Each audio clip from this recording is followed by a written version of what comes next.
अब ये बात करते हैं ओमेगा 3 फैटी एसिड की। मैंने बात करी थी कि हमको 5 चीजें चाहिए होती हैं, कार्बोहाइड्रेट, प्रोटीन, फैट। फैट में कौन सा फैट चाहिए होता है हमें? फैट में फैट चाहिए होता है गुड फैट, क्योंकि बैड फैट तो ऑलरेडी हम ले ही रहे हैं। बैड फैट तो ऑलरेडी हम पिज्जा से ले रहे हैं, ऑलरेडी हम टिक्की चाट से ले रहे हैं, बैड फैट हम पूड़ी से ले रहे हैं, कचौड़ी से ले रहे हैं, समोसों से ले रहे हैं, पकौड़ी से ले रहे हैं, वो सब तो हम ले ही रहे हैं। आपको बेसिकली चाहिए होगा good fat. Essential fatty acids आपको चाहिए होंगे, इसेंशियल फैटी एसिड्स। और इसेंशियल फैटी एसिड्स बॉडी नहीं बनाती है, बॉडी नहीं बनाती है। इसेंशियल फैटी एसिड्स आपको बाहर से ही लेने पड़ते हैं। आप कहेंगे सर बाहर से लेने पड़ते हैं तो कैसे? तो मैं बता दूं आपको, मां के दूध में, मां के दूध में ओमेगा 3 फैटी एसिड पाया जाता है। और हमारी जो हमारा जन्म के साथ ही हमको ओमेगा 3 फैटी एसिड सबसे पहले दिया गया था ब्रेस्ट मिल्क के साथ में। मां के दूध के साथ में हमने सबसे पहले कोई चीज अगर कंज्यूम करी थी तो वो थी omega 3 fatty acid, fatty acid. इससे क्या क्या फायदे होंगे, कहां कहां ये काम करता है, आइए समझते हैं इस चीज को। ओमेगा 3 फैटी एसिड शरीर के लिए सबसे कुछ जरूरी पोषक तत्वों में से एक पोषक तत्व है। ये शारीरिक और मानसिक स्वास्थ्य, एक मिनट, ये शारीरिक और मानसिक स्वास्थ्य दोनों के लिए बहुत फायदेमंद है।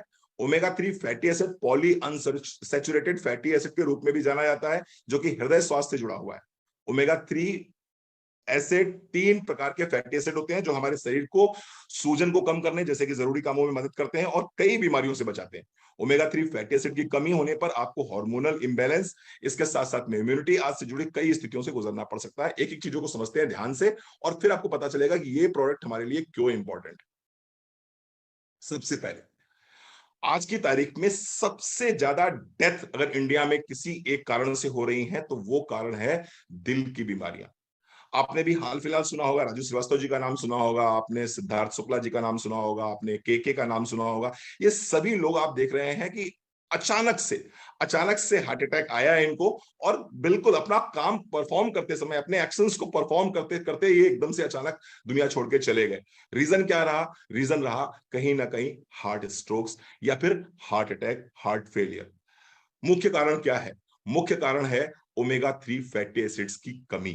क्योंकि ओमेगा 3 फैटी एसिड्स अगर बॉडी में है, पर्याप्त मात्रा में बॉडी में अगर ओमेगा 3 फैटी एसिड है, तो ये आपके हार्ट अटैक नाम की बीमारी को, या ब्रेन स्ट्रोक नाम की बीमारी को, या ट्राइग्लिसराइड के अपर लेवल को, या हाई बीपी ऐसी समस्याओं को ये नीचे लेके आता है, ये नीचे लेके आता है। और अगर ओमेगा 3 फैटी एसिड की डेफिशिएंसी होगी तो you would be in higher risk of this type of diseases. कोई भी व्यक्ति हायर रिस्क में रहेगा इस तरह की डिजीजेस के लिए। तो दिल की बीमारियों से अगर आप बचना चाहते हैं तो ओमेगा 3 फैटी एसिड आपको कंपलसरी रूप से अपने खाने में जरूर लेना होगा। इसके साथ साथ में अगर आप अपने इम्यून सिस्टम को स्ट्रांग रखना चाहते हैं तो आपको ओमेगा 3 फैटी एसिड जरूर लेना होगा, क्योंकि अगर बॉडी का इम्यून सिस्टम कमजोर होगा तो आपके शरीर में सूजन बढ़ेगी, और सूजन अगर बढ़ेगी तो निश्चित रूप से कई तरह की समस्याएं आपके शरीर में दिखनी शुरू हो जाएंगी। और अगर आप चाहते हैं कि ये समस्याएं आपके शरीर में ना दिखें, आपका इम्यून सिस्टम स्ट्रांग रहे, आपको सुस्ती ना आए, आपको आलस्य ना आए, तो निश्चित रूप से आपको ओमेगा 3 फैटी एसिड को अपनी डाइट में जरूर शामिल करना चाहिए। इसके साथ साथ में पीरियड्स और प्रेगनेंसी से जुड़ी हुई जो भी समस्याएं हैं, उन समस्याओं को अगर आप कवर अप करना चाहते हैं तो निश्चित रूप से ओमेगा 3 फैटी एसिड किसी भी महिला को जरूर लेना चाहिए, हर हालत में लेना चाहिए। मैं तो ये कहता हूं कि ओमेगा 3 फैटी एसिड यानी कि क्रिल आयल कैप्सूल दिन में एक बार खाने के बाद हर व्यक्ति को जरूर लेना चाहिए, हार्ट से संबंधित समस्याएं जो भी हैं उनसे मुक्ति पाने के लिए।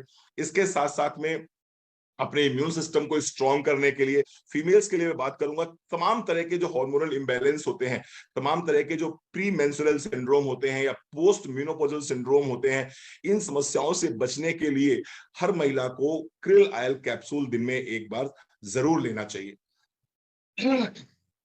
अगर आप अपने फोकस को मेंटेन करना चाहते हैं, अगर आप अपना फोकस बना के रखना चाहते हैं, तो निश्चित रूप से ओमेगा 3 फैटी एसिड को आपको लेना चाहिए। अगर गुस्सा बहुत ज्यादा आता है या एंजाइटी बहुत ज्यादा रहती है, इरिटेशन बहुत ज्यादा रहता है, तो निश्चित रूप से ओमेगा 3 फैटी एसिड बहुत अच्छी तरह से काम करता है।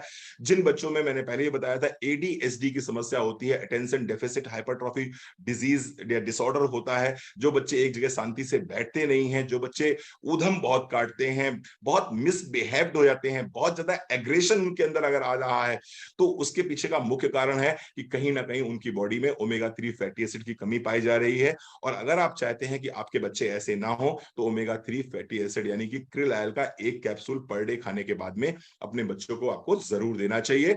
इसके साथ साथ में जैसे जैसे उम्र बढ़ती है, वैसे वैसे हमारी किडनी का जो डिटॉक्सिफिकेशन है, वो उसकी एफिकेसी जो है धीरे धीरे कम होने लगती है। तो बढ़ती उम्र के साथ में अगर आप किडनी के फंक्शन को अच्छा करना चाहते हैं, बेहतर करना चाहते हैं, तो ओमेगा 3 क्रिल ऑयल एक कैप्सूल पर डे जरूर लीजिए।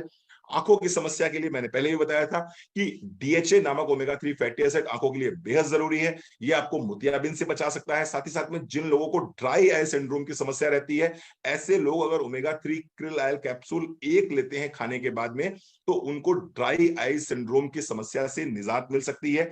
मछली जैसे ओमेगा 3 से भरपूर चीजों का रेगुलर सेवन कर आप अपनी आंखों की रोशनी बढ़ा सकते हैं। साथ ही साथ में ये आपको आपकी आंखों के नर्व्स और सेल्स को भी बढ़ाने में मदद करते हैं। लेकिन अगर आप मछली नहीं खा पा रहे हैं, तो आपको आउटसोर्सिंग करनी पड़ेगी इस ओमेगा 3 की, और ये आपको मिलेगा मोदी केयर का क्रिल ऑयल कैप्सूल के माध्यम से।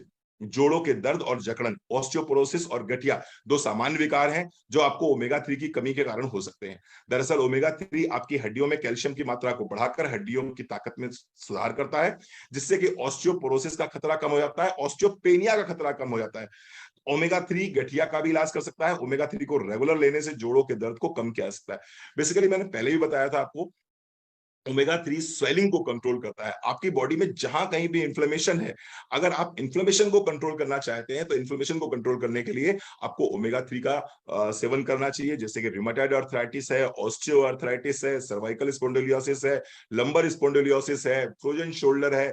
जहां कहीं भी आपको जकड़न महसूस हो रही है या स्वेलिंग महसूस हो रही है, जिसके लिए आप नॉन एनएसएआईडीज लेते हैं, non steroidal anti inflammatory drugs ले रहे हैं, उस जगह पर आप ओमेगा 3 फैटी एसिड का सेवन कर सकते हैं। इससे स्वेलिंग तो कंट्रोल होगी होगी, और जैसे ही स्वेलिंग कंट्रोल होगी, वैसे ही टूट फूट कम होगी, और टूट फूट कम होगी तो निश्चित रूप से दर्द भी कम हो जाएगा। तो जहां कहीं भी आपको लगता है आइटिस लगा हुआ है, चाहे वो कंजंक्टिवाइटिस हो, चाहे वो मेनिंजाइटिस हो, चाहे वो गैस्ट्राइटिस हो, चाहे वो ऑस्टियोआर्थराइटिस हो, चाहे वो सर्वाइकल स्पॉन्डिलोसिस हो, चाहे वो लंबर स्पॉन्डिलोसिस, जहां कहीं भी आपको आइटिस लगा हुआ दिखाई पड़े, चाहे वो एंडोमेट्रियोसिस हो, जहां कहीं भी आपको आइटिस लगा हुआ दिखाई पड़े, वहां पर आपको ओमेगा 3 फैटी एसिड्स का सेवन करना चाहिए, यानी क्रिल ऑयल कैप्सूल का सेवन आपको करना ही करना चाहिए। इसके साथ साथ में जहां कहीं भी हार्मोनल इम्बैलेंस है, यहां पर भी आपको ओमेगा 3 फैटी एसिड का सेवन जरूर करना चाहिए। बालों के झड़ना और पतला होना, अगर किसी को हेयर प्रॉब्लम है, चाहे वो हेयर डैमेज हो रहे हो, या स्प्लिट हेयर हो, या फिर हेयर लॉस हो रहा हो, बाल सफेद हो रहे हो, बालों का घनत्व कम हो रहा हो, इनकी बनावट बिगड़ रही हो, तो निश्चित रूप से ओमेगा 3 को डाइट में जरूर शामिल कीजिए। आप अगर आप डाइट में शामिल करते हैं, तो आप देखेंगे बहुत अच्छे आपको रिजल्ट्स मिलते हैं। बालों को अपना क्या कह सकते हैं कि काले घने सुनहरे चमकदार बाल अगर आप चाहते हैं, तो आपको ओमेगा 3 फैटी एसिड को अपनी डाइट में जरूर शामिल करना चाहिए। डिप्रेशन, डिप्रेशन एंजाइटी एक ऐसी बीमारी है जो आज की तारीख में हर तीसरे व्यक्ति को है, हर तीसरे व्यक्ति को है।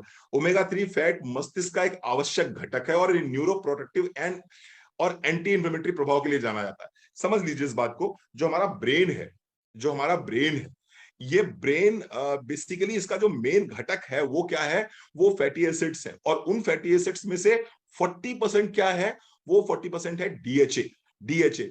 और अगर कोई व्यक्ति उम्र के साथ साथ धीरे धीरे क्या होता है कि ये जो ओमेगा 3 है, डीएचए है, ये कम होने लगता है। और जैसे जैसे ओमेगा 3 आपके ब्रेन में कम होना हो लगेगा, वैसे वैसे depression, anxiety, Alzheimer, dementia, neuro degenerative disease होनी स्टार्ट हो जाती है।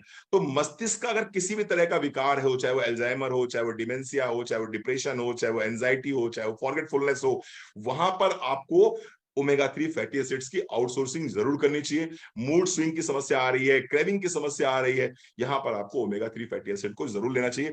मेरा ऐसा कहना है, साइंस ऐसा मानती है साइंस ऐसा मानती है कि अगर किसी भी महिला की उम्र 45 साल 50 साल हो गई है तो उसको ओमेगा 3 फैटी एसिड को अपनी डाइट में जरूर शामिल कर लेना चाहिए, उसको आउटसोर्सिंग स्टार्ट कर देनी चाहिए। क्योंकि अगर वो आउटसोर्सिंग अभी से स्टार्ट कर देंगे तो आगे चल के 60 65 70 में जो एल्जाइमर या डिमेंशिया होने की संभावना है वो नहीं होगी। कॉग्निटिव फंक्शन जो है वो बहुत अच्छे रहेंगे, सोचने समझने की क्षमता बहुत अच्छी रहेगी, आप डिसीजन लेने लायक रहोगे। अगर आप ओमेगा 3 फैटी एसिड आप अच्छे से लेते हो तो आपकी डिसीजन टेकिंग कैपेसिटी जो है वो बहुत अच्छी रहेगी। तो आपको यहां पर लेना होगा ओमेगा 3। इसके साथ साथ में ड्राई स्किन अगर है और स्किन के साथ में और बहुत सारी समस्याएं हैं तो भी आपको ओमेगा 3 फैटी एसिड जरूर लेना चाहिए। स्किन की समस्याएं कैसे हो सकती हैं? पिंपल्स हो सकते हैं, रिंकल्स हो सकते हैं, फाइन लाइन हो सकती हैं, ब्लैक हेड्स हो सकते हैं, इसके साथ साथ में डार्क सर्किल्स हो सकते हैं, एक्ने हो सकते हैं। अगर इस तरह की समस्या कहीं दिखाई पड़ रही है तो ओमेगा 3 फैटी एसिड को अपनी डाइट में जरूर शामिल करिए। क्योंकि क्या करता है ओमेगा 3, ये आपकी स्किन को तो अच्छा रखता ही है, चमकदार रखता है आपकी स्किन को, आपकी स्किन का ग्लो मेंटेन करता है। स्किन के पीछे जो कोलेजन होता है और जो कोलेजन उम्र के साथ साथ में धीरे धीरे धीरे नीचे आ रहा होता है, अगर आप ओमेगा 3 फैटी एसिड्स को डाइट में अपनी शामिल करते हैं तो एक कोलेजन को मेंटेन करके रखता है। कोलेजन को मेंटेन करके रखेगा तो वो आपकी एज चाहे 40 की हो जाए, चाहे 50 की हो जाए, चाहे 60 की हो जाए, लेकिन आपकी स्किन बिल्कुल बच्चों की तरह रहेगी। क्यों रहेगी? क्योंकि आप ओमेगा 3 फैटी एसिड्स को ले रहे हो। तो omega 3 is one of the best product जिसको आपको अपनी डाइट में जरूर शामिल करना चाहिए। आप कहेंगे सर कहां से मिलता है? तो मैंने पहले ही बताया था, ये इसेंशियल फैटी एसिड है, ये बॉडी नहीं बनाती है, इसको आपको आउटसोर्स करना होता है। तीन तरह के चीजें हमारे पास में हो सकती हैं, जैसे कि एक तो आप फैटी फिशेस खाना शुरू कर दीजिए, सार्डिनिया है, मकरेल है, ट्यूना है, इस तरह की मछलियों का सेवन कम से कम 2 सर्विंग्स आप लेना शुरू करिए हफ्ते में, आपको ओमेगा 3 मिल सकता है। दूसरा एक तरीका हो सकता है कि आप एल्गी का सेवन करके ओमेगा 3 फैटी एसिड ले सकते हैं। तीसरा जो तरीका है वो तरीका है मोदी केयर का क्रिल ऑयल कैप्सूल। एक कैप्सूल खाने के साथ में, लोग पूछते हैं सर बच्चों को दे सकते हैं? ऑफ कोर्स दे सकते हैं। क्या प्रेग्नेंट वुमेन को दे सकते हैं? ऑफ कोर्स दे सकते हैं। मैं तो ये कहूंगा कि अगर कोई महिला प्रेग्नेंट है, अगर कोई महिला ब्रेस्ट फीड करा रही है तो निश्चित रूप से उसको ये लेना ही लेना चाहिए। अगर आप ओमेगा 3 फैटी एसिड ले रहे हो तो एक तो आपकी डिलीवरी नॉर्मल हो जाएगी, दूसरी बात यह है कि जो ब्रेस्ट फीडिंग में बच्चे को मिल्क मिलेगा उस मिल्क के साथ बच्चे में ओमेगा 3 जाएगा जो उसके ब्रेन को विकसित करने में उसको हेल्प करेगा। एक और चीज बोलना चाहूंगा, बेसिकली अगर आप हर डिजीज से अपने आप को बचाना चाहते हैं तो ओमेगा 3 को अपनी डाइट में जरूर शामिल कीजिए। क्योंकि ओमेगा 3 अगर आपकी बॉडी में जाएगा तो ट्राइग्लिसराइड नीचे आएंगे, ट्राइग्लिसराइड नीचे आएगा, कोलेस्ट्रॉल नीचे आएगा, ब्लड प्रेशर डाउन होगा, ब्लड प्रेशर डाउन यानी कि नॉर्मल ब्लड प्रेशर रहेगा आपका, इन्फ्लेमेशन की संभावनाएं बहुत कम रहेंगी, सूजन बहुत कम रहेगी। एक और चीज बताना चाहूंगा, अगर कहीं हल्का सा भी कैंसर का चांसेस है, मुझसे कुछ लोग पूछते हैं सर कि कैंसर के लिए क्या है, तो अगर कहीं हल्का फुल्का भी कैंसर का चांसेस है, आपको लगता है कैंसर की संभावना है, कुछ जेनेटिक हिस्ट्री ऐसी तरह की है, तो ओमेगा 3 बहुत शानदार तरीके से काम करता है। 3 तरह के कैंसर बहुत ज्यादा देखे जा रहे हैं इस समय। एक तो बड़ी आंत का कैंसर, बड़ी आंत का कैंसर। दूसरा है आपका ब्रेस्ट कैंसर। तो बड़ी आंत का कैंसर है, ब्रेस्ट कैंसर है, आपका ओवरी का कैंसर है, यूट्रस कैंसर है, यहां पर ये बहुत अच्छी तरह से काम करता है। प्रोस्टेट कैंसर है, यहां बहुत अच्छी तरह से काम करता है। तो अगर किसी को है, अगर किसी को है, ईश्वर ना करे, अगर किसी को है इस तरह का कैंसर, तो उसको ओमेगा 3 करक्यूमिन यानी कि हमारा हल्दी जो आता है वो उसको अपनी डाइट में, तुलसी हमारे पास आता है, इसको अपनी डाइट में रेगुलर शामिल करें। और अगर मान लीजिए आपको लगता है कि नहीं जेनेटिक हिस्ट्री है या कुछ ऐसा है, तो अगर आप लेते हैं ओमेगा 3 तो आपके कैंसर के जो चांसेस हैं, जो रिस्क फैक्टर ऑफ कैंसर है, वो बहुत नीचे आ जाएगा, बहुत नीचे आएगा। ओमेगा 3 को अपनी डाइट में जरूर शामिल